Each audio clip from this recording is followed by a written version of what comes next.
আমি কারোর ওপর রাগ করে কোনো পরীক্ষা দিচ্ছি না। আমি বুঝে গেছি আমাকে লাইফে দাঁড়াতে হবে।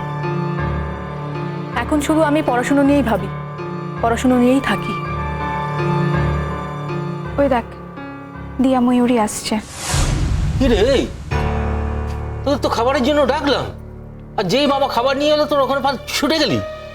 কি করব বলো মেজ জেঠু, বাপি খাবার নিয়ে এসেছে, এবার না খেলে বাপি রাগ করবে না।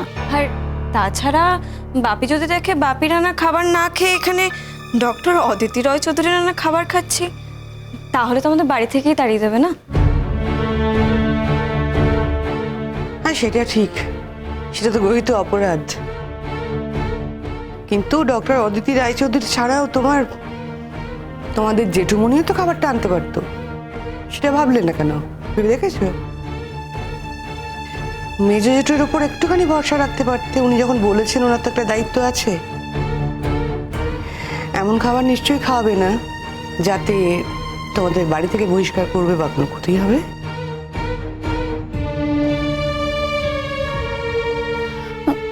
কি করব বলো, তোমাকে বাড়ির থেকে কেউ অ্যাকসেপ্ট করে না, আর সেখানে আমরা কি করব বলো?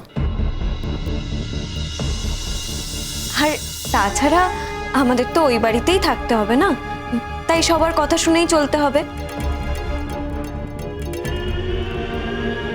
ম্যাম, আপনি এত কথা বলে সময় কেন নষ্ট করছেন আমি বুঝতে পারছি না।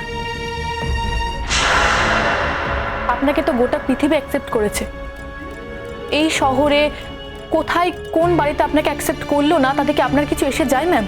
আমরা এখানে ফ্যামিলির লোকজনেরা কথা বলছি, সেখানে যদি সবসময় এরকম বাইরের লোকেরা কথা বলে সেটা কিন্তু ভালো লাগে না মেজ জেঠু। তুমি প্লিজ ওকে বারণ করো। আফটার অল তোমরা ওর স্যার ম্যাডাম, ও তো আমাদের বাড়ির কেউ নয়। এক্স্যাক্টলি, আমরা তো ওখানে বাড়ির লোকেরা কথা বলছি, তাই না?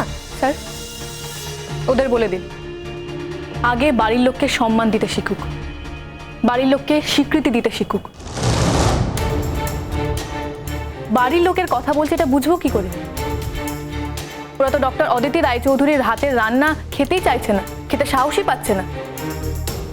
ওরা তো বলে দিল যে ডক্টর অদিতি রায়চৌধুরীকে ওরা বাড়ির লোক হিসেবে কিছুতে অ্যাকসেপ্ট করে না।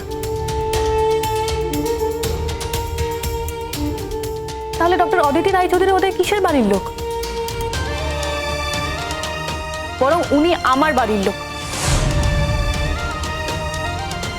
উনি আমার জীবনের সব থেকে কাছের মানুষ, সব থেকে আপন মানুষ। উনি আমার মাতৃতুল্য। আর আমার সামনে দাঁড়িয়ে যদি ওনাকে কেউ অসম্মান করার স্পর্ধা দেখায় তাহলে কিন্তু আমি চুপ করে থাকবো না স্যার।